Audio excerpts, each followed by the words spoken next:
Just let me quickly clarify what I have said, and I will say again, the next time we have a bear market, and I don't know when it's coming, but I know we're going to have more bear markets, and I know that the next one is going to be the worst in my lifetime.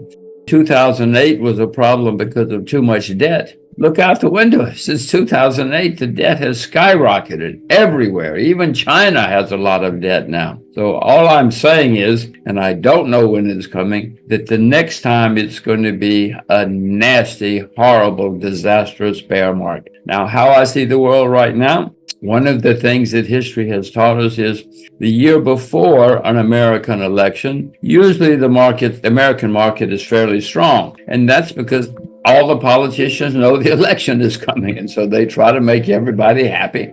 And it's happened again. I mean, we had 2023 has been a reasonably good year in most markets around the world, but we're talking about Americans, certainly in the American market. So now what? Your question is, now what? Yes. History is great for 2023, but what about 2024? Well, first of all, it's the longest period in American history without a problem. We have never had such a long period. It doesn't mean it won't go on 40 years. I have no idea. It never has, but who knows? But I'm starting to see signs. And by the way, I have not sold anything short. I do have a lot of cash, but I've not been shorting. I'm starting to see signs. You see the signs that fewer and fewer shares are going up. They go up every day. Some shares go up every day. A lot of new people are coming into the market, inexperienced people coming in, and they all talk about how much fun it is and how easy it is to make money. Well, it's never been easy for me, but if it's easy for somebody, that's probably a bad sign. So I see some of the signs. The debt is skyrocketing, some of the signs that have happened before. So I'm worried, but I'm not shorting yet. Often at the end of a long bull market, there's a blow off, where everything just skyrockets. I don't know if we're going to have one again, but I'm waiting in case we do. And I hope I'm smart enough to short it if it happens. If it happens this way, if we do start seeing the blow-off period, I will be shorting into the blow-off. Your other question, part of your question was maybe you should wait until it fails, and that is sometimes an extremely good way to do things.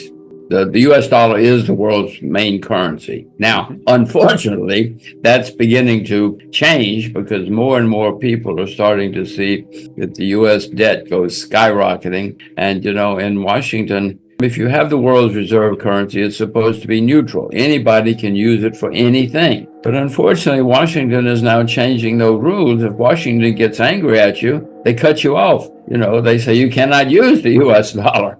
Well, many people, including our friends, are starting to say, wait. This is serious. It could happen to us. It could happen to anybody. And so many people are now, because of Washington, are starting to accelerate to look for something else to compete with the dollar, including me. I'm looking too. I don't see anything on the horizon yet. Should be the Chinese currency, but it's a blocked currency, so it cannot be the Chinese renminbi. And I don't know. I own a lot of U.S. dollars, and I own them because I know that in turmoil, people look for a safe haven, and they will think the U.S. dollar is a safe haven. But as I just said, that's coming to an end. So now I and others are accelerating the search for what do we do next? What do we use if we cannot use dollars? The last reserve currency was the British pound. In 1923, the British pound was it. There was no competitor. There was no number two. 50 years later, 1976 to be exact, Britain went bankrupt. IMF had to fly into Heathrow and pay their bills. It was that serious. That is the currency that went from number one to 50 years later bankrupt. That's what happened. And during that period of time, it was miserable in Britain. You couldn't take money out of the country. You could take only a little bit if you went on a foreign trip. The value of the currency went down almost every week. There were serious exchange controls. There were high debts, high interest rates. Britain was a disaster. Now, there were always people who did well in Britain. The Beatles didn't leave. The Beatles stayed and made a lot of money. But most people who were in Britain in those 50 years did not have a good time. That is what's always happened in countries and currencies which go through this. Am I looking forward to it? No, but I'm just saying what has happened in the past, and I don't see how we the U.S., can avoid that. Maybe you have an answer. And people will, in those days, moved from the British pound to the U.S. dollar. My problem is I don't know where to move, which currency to move to now, because I don't see another one. By the way, in the 1970s, the United States was still a creditor nation. I know it's a shock. The U.S. was still a creditor nation in the 1970s, believe it or not. Well, when these things happen, of course, real assets do better than fiat money because people want something real, whether it's gold or cotton or whatever it happens to be. And so, yes, it will be another push for people to own real assets. I don't like any of this, but I have to face facts. And so it will help real assets, commodities, more than anything, more than other things. It's not just retail investors. It happens to all of us. I wish that retail investors were the only bad investors or the only ones who make mistakes. Everybody makes mistakes. I repeat, I do own a lot of U.S. dollars right now. I don't see a great future, but I see a lot of U.S. dollars in my portfolio because I see problems coming. And usually people think the U.S. dollar is a safe haven when there's serious problems. We've had three central banks in American history. The first two disappeared for many reasons. This one's going to disappear too someday because they keep making so many mistakes. But we haven't had, I can only think of a couple of good central bankers in our history, since 1913. And Powell's not one of them. He's not on my list of a good central banker. So I have learned you have to listen to them because they have influence. But I have learned they don't know what they're doing. So don't think that they know what they're doing and what they say is accurate. It's not. Now, the problem is you have to figure out what's accurate then, since they're not right. And we can't just take their word for it. We have to figure out what's going to happen. My suspicion, but it's only a suspicion, is that inflation, markets will go like this. They go up, they correct, they go up, they correct. That's been happening with inflation. Inflation has been correcting, as all markets do. I would suspect, though, that by this time next year, inflation will have reared its ugly head, even to the public, and we will all be wondering, what do we do now? And that interest rates will be going higher again. I hope Mr. Powell can cut rates, and I hope he's smart enough to do it if that's appropriate. But I don't have much confidence. So much money has been printed in the last few years. I mean, just unbelievable amounts of money. And not just in the U.S., although we led the way, but the Bank of Japan. I mean, it's unbelievable. A guy goes to work every day like a good Japanese bureaucrat, goes early, cranks up the printing presses, and prints money as fast as he can. The amount of money being printed in Japan is unbelievable. It's unbelievable in America, too. Has been anyway, but that's happening all over the world now. So I am worried that inflation has not gone away for good. The fiscal situation, because yes, not just the U.S., but especially the U.S., has spent unbelievable amounts of money, borrowed unbelievable amounts, and spent unbelievable. I just mentioned Japan before. I mean, Japan's got a huge economy, and they're doing it too. Many people are doing it. So we have both monetary, always, we've had a monetary situation and a fiscal situation. And at the moment, I mean, it's a good time to be an old American. No, because young Americans are going to have huge, huge problems someday with all this money that's being borrowed and spent. I mean, the numbers are mind-boggling. So it's a good thing we're older than 22.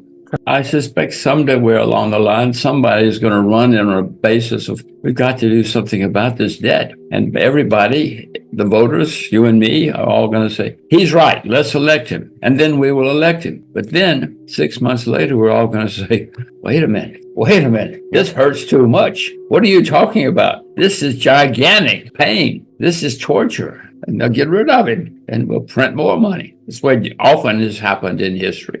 Go back to use the Japanese model because it is a gigantic economy, the second or third largest in the world. They have staggering amounts of debt and they have a declining population. That's not a typo. Declining population for several years, debt going through the roof. And every day They go deeper and deeper into debt, and they print more and more money. Now, these are successful, educated people, like Americans, like people in, well, I guess the people in Washington are successful and educated people. But in Japan, we have educated, successful people. And I say to myself, how can they do this? How can they go every day and print more money and run up higher and higher and higher debt with a population in decline? They do it. They do it. They're human beings too, just like you, all of us. And it is happening before our eyes. So strange things can happen with politicians and always have throughout history. And don't think the people in Washington are any smarter. They never have been. I've been around Argentina a long time, and I've heard it many times, where the Argentinians elect a new guy or somebody comes riding in on a white horse with very sound policies and actually does them. And they have reverted or converted to the US dollar at times in their history. I've heard, it's not my first rodeo. I've seen this movie in Argentina before, and he says wonderful things. Let's see. Hey, we can ask me in 3 years, ask me in 5 years. He's saying all the right things. He's saying good things. Not all, but mainly what he's saying is very sound. I'm always worried. I invest in the markets. If you invest in the markets and you're not always worried, you don't know what's going on.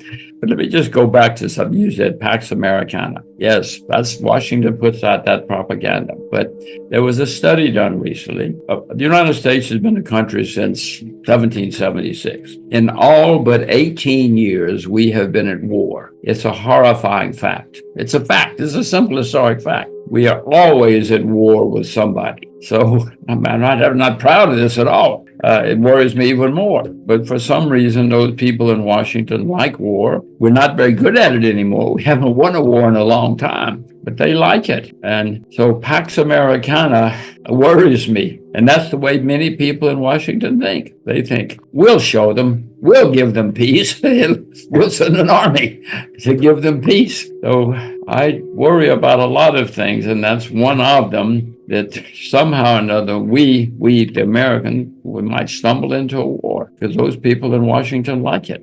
It worries me enormously. I just got to tell you, Washington's always been at war.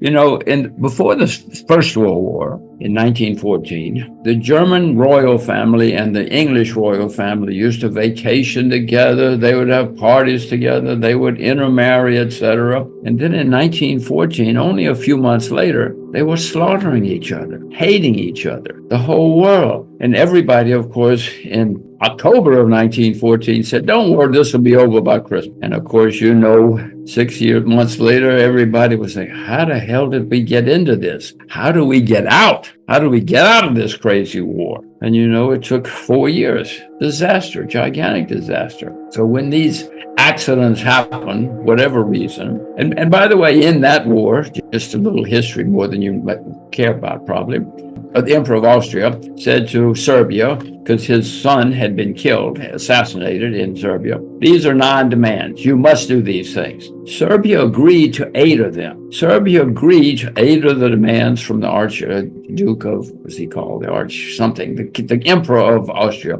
Serbia agreed, said, okay, we'll do it. To 8 of his 9 demands. The old man, he was 86 years old, said, too bad, I'm going to slaughter you all. And the next thing you know, we were all in this gigantic war that could not end for 4 years. So these things happen. I see what's going on in the Red Sea. You see what's going on. And who knows what we could stumble into. Most wars happen by people who make mistakes and make accidents. And then a few months later, everybody says, how do we get out? The problem is, how do we get out of wars once they start? It's bad enough that they start, but then the problem is we can't get out. Look at Vietnam. Vietnam was all based on fraud in Washington. It went on for over a decade because we couldn't get out.